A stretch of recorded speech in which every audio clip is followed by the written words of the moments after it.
Here's your afternoon tropical update, Tuesday, September 4th, 2010. Got a string of Atlantic activity going on right here. As you can see, we got two active hurricanes. We got strong hurricane. Whoa, hang on, my camera's trying to focus here. Whoa. Hello. What happened to the autofocus here? There it goes. Well, it's not focusing very well. Anyways, try the best I can. Got strong Hurricane Igor, which is currently still a Category 4 hurricane, and Hurricane Julia, which is much weaker. And a new disturbance out here in the Caribbean. So we're going to take a look at all of those at the moment. Okay, we're going to take a look at our satellite imagery overall in the Atlantic-wide view. This is Hurricane Igor. It's really large now. It's pretty large. Has a very active eye wall here. Look at this eye wall. It's very, very strong and active. This is the main band of convection, but the clouds spread way out here. So Igor is a pretty large system. Got another large system. This is the one in the Caribbean I was talking about. We are seeing a developing center here. Look, we got a nice little center here. Let's see. I'm going to mark this with a green dot. Oh, it's kind of hard to see. Let's try black.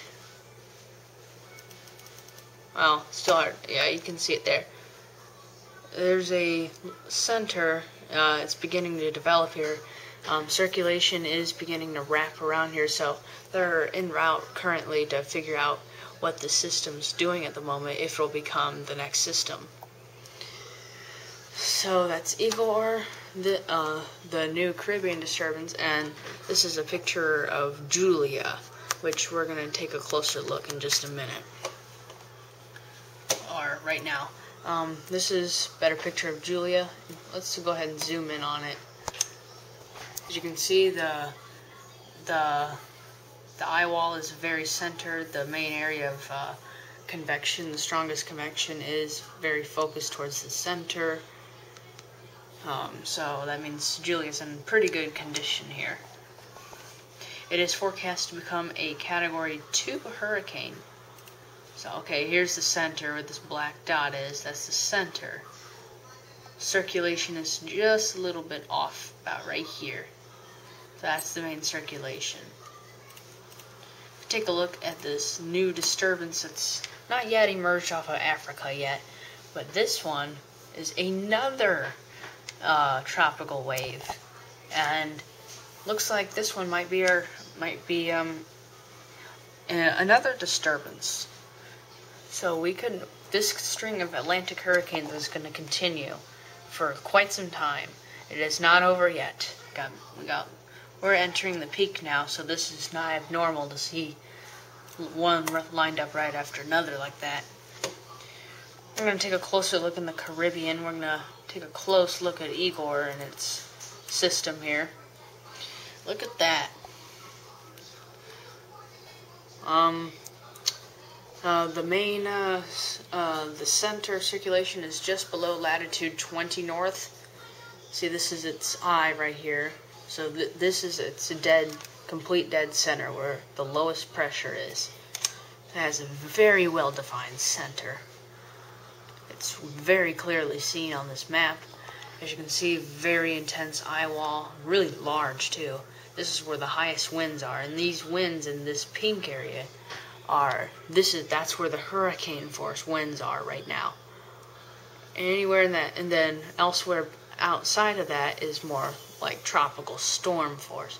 So that's so this is our hurricane force winds right there, right in this pink area. Then we got lots of clouds circulating around it, well behind it. Igor's pretty intense, not as intense as it was. Take a closer look at this Caribbean disturbance, which they are currently en route to investigate, hurricane hunters.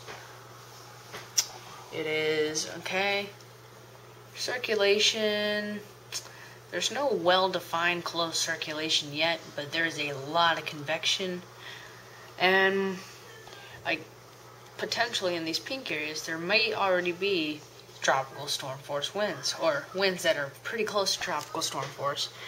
The heaviest convection is just south of Cuba here. It is going to be pushing in this direction, which I'll point out with the arrow. It's going to be pushing more west-northwestward. So it's going to take more of a Hurricane Alex track, which that won't be good for Texas. So we're going to watch that. Southern Texas may see an impact. Projected paths. This is for Igor. As you can see, it is going to continue a northwest track as a major hurricane for through the rest of this week, through the weekend. As you can see, then it's going to turn a slight more north-northwest turn, and it is going to take a direct hit on the island of Bermuda. Bermuda is going to experience pretty high winds, up to Category 2 force. At this forecast, it says Category 2 force, which we're going to continue watching that. So this is within 5 days. On afterwards, it doesn't have much life after that. After it passes Bermuda and goes north, it'll kind of go northeast, and hurricanes that do that will die off as soon as they turn northeast. Julia, it's going to take more of the same path as Igor is. However, it'll be more eastward. It's going to take a northwest or west-northwest path. Then it's going to kind of take a little erratic path, curve upward. Then it's going to rapidly shift to the northeast, and that's where it'll die out. It'll die out somewhere up here. So that's how active the Atlantic is, and the Eastern Pacific is continuing its streak of non-activeness.